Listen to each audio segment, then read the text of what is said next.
On September 7th, 1978, The Who lost their drummer Keith Moon. Following his death, the band recruited Kenney Jones to replace him, and their 1981 album Face Dances was the first studio effort recorded without Moon. Today I'm talking about Face Dances by The Who. I remember this album very well. My older brother had this. We used to listen to it all the time on a record player that we had in our basement. This is The Who's ninth studio album, and it was released on March 16th, 1981, and it also just celebrated its 45th anniversary. I was only about 10 years old at the time, so the album was a big part of my musical journey. I want to talk about a lot of stuff, but let me start with the most important aspect of the album, which was the new drummer. Kenney Jones faced the challenge of being the new drummer in a legendary classic rock band, and his transition into The Who brought a significantly different rhythmic foundation to the band. The sound shifted from the frantic, nutty aggression of the Keith Moon era to a more straightforward, solid, and polished style. The first shift was going from permanent drum solo to solid time-keeping. Unlike Keith Moon, who was known for a thunderous, erratic style that often felt like a permanent drum solo, filled with thousands of mistakes that sounded great, Jones described himself as a straightforward, solid drummer. While he selectively used some of Moon's signature fills, his primary focus on being simpler and tighter. Roger Daltrey, however, found this approach simplistic and stifling, arguing that the spark plug was missing from the engine and the band's essential chemistry had been thrown off. Secondly, Jones himself noted that during the recording of Face Dances, the band's sound evolved into something he described as The Who Go Eagles. This was partly due to the production of Bill Szymczyk, who ironically also produced the Eagles, and Jones's flat-sounding drum tones, which mirrored the typical Eagles studio sound. This resulted in a more glossy and modulated sonic profile compared to the raw power of their earlier work. With Jones on the kit, the band's sound began to incorporate varied styles that moved away from pure hard rock. Face Dances exhibited rhythms that critics described as police-like rhythms in tracks like Don't Let Go the Coat and Did You Steal My Money, a power pop sensibility in Daily Records, a catchy, accessible feel in the last top 20 hit, You Better You Bet, which I'll talk about more detail later. Some members and critics felt the band lost its edge during this transition. John Entwistle remarked that Face Dances turned out a lot softer than intended, missing the heavy sound he had hoped for. Some fans and retrospective reviews have echoed the sentiment, describing the era sound as having no teeth and no balls compared to the high-energy, aggressive performances of the original lineup. I think one of the most vivid memories of this album was looking at all the different paintings on the cover. I've always been interested in art, so I used to stare at the cover while I was listening to the record.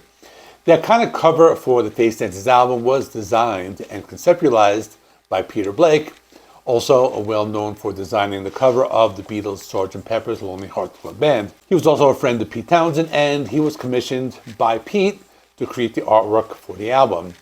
The design features a 4x4 grid of 16 individual portraits of the four band members. To accomplish this, Blake commissioned 15 other British artists to each contribute a painting, while he painted one himself. The portraits were based on reference photographs of Pete Townshend, Roger Daltrey, John Entwistle, and Kenney Jones, taken by photographer Gavin Cochrane. While Blake oversaw the overall concept and front cover, the graphic design of the back cover was handled by Richard Evans. The back cover features a sculpture of a gold-plated bronze paint box created by Clive Barker. One of my favorite songs back then was the hit single You Better You Bet, released on February 27th, 1981 as the lead single.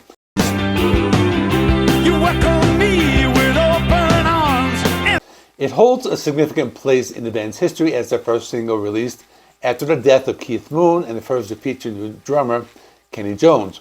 Townshend wrote the track during a difficult period in his life, which he described as an early midlife crisis marked by personal drug and alcohol use and marital struggles.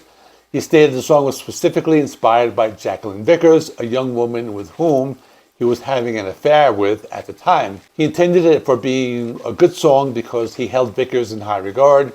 It's also considered one of The Who's most accessible and catchy songs. Roger Daltrey has cited it as one of his favorite songs, noting that the bounce of the vocals reminded him of Elvis Presley. The track features fluid piano playing by John Rabbit Bundrick and an arpeggiated synthesizer, similar to the one used in the later hit Eminence Front, which is another album I used to listen to as a kid. I'll probably do a video on that someday. The lyrics include a nod to the band's own history and influences, mentioning the 1970s glam band T-Rex and the Who's own 1971 album Who's Next. The single was a major hit, becoming the Who's last top 20 single to date in both the US and the UK. It peaked at 18 on the Billboard Hot 100 and 9 on the UK singles chart. Back then, I also have memories of watching MTV. This was back in the early days, and the music video was a black and white clip featuring the band performing on stage. It's a landmark in music television history, as it was the fourth video ever played on MTV when the channel launched on August 1st, 1981, and the first video MTV ever aired more than once. During the 1981 tour, the band often performed the song with a rolling piano intro, a stylistic choice that mirrored Pete Townshend's original demo version.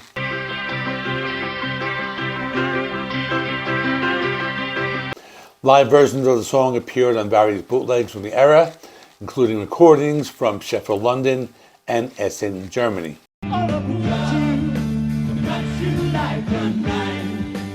There was also another one of my favorites called Another Tricky Day. It was the ninth and final track on the album. The song was written by Pete Townshend, often highlighted as a pragmatic and optimistic conclusion to the album. The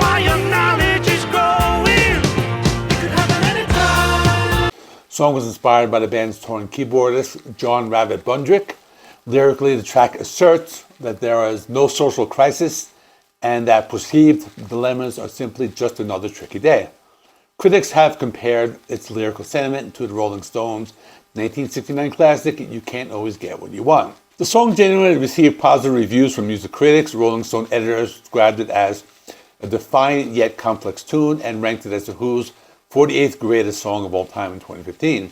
Critic Tom Carson praised the song's carefully modulated dynamics and constant shifts of melodic focus, noting that it featured Roger Daltrey's finest singing on the record. Authors Steve Grantley and Alan Parker called the track a real high point of face dances, noting that the band retained their swagger of old just in time. Although Another Tricky Day was never released as a commercial single, it was successful on the radio, becoming a U.S. album rock top 10 track.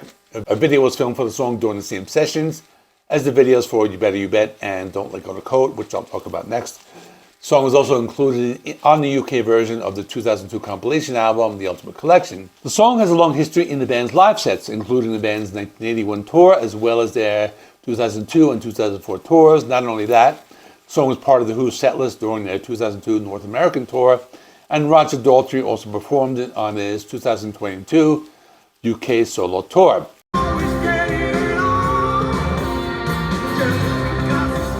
A live version from the March 28, 1981 Rock Palace show in Essen, Germany was included as a bonus track on the 2021 40th anniversary reissue of Face Dances. As I mentioned before, another childhood favorite was Don't Let Go the Coat, and it's the second track on the album, also written by Pete Townshend and released as the album's second single on May 1st, 1981.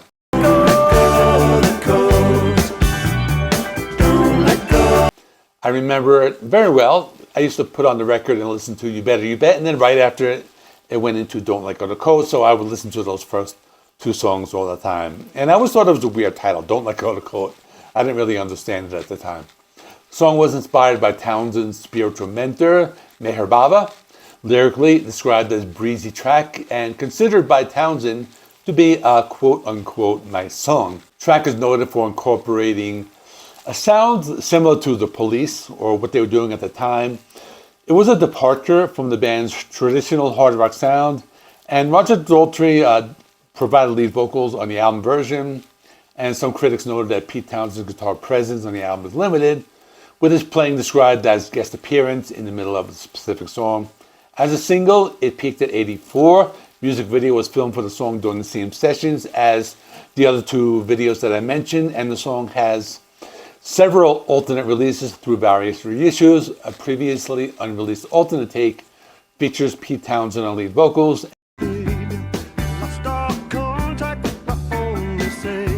and was included on the 2021 40th anniversary reissue of Face Dances. Not only that, early demo versions, including an alternate demo, have been archived, that's the right way to say it, and have been compared by collectors. And also, it's also a live staple and a regular part of the Who set list during their 81 tour.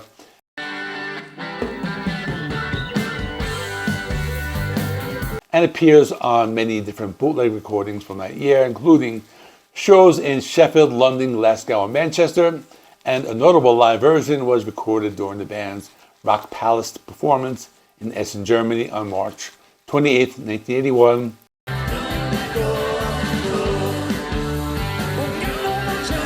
Officially released as part of the 2021 Record Store Day Expanded Vinyl Edition, as I spoke about before. And that's all. I also did a video about Who's Next, which I will stick right here. And thanks for watching. And like the video, helps me with the YouTube algorithm. Please subscribe if you're not already. I do rock and metal reviews, rankings, and more. Thanks for watching, and I'll see you in the next one.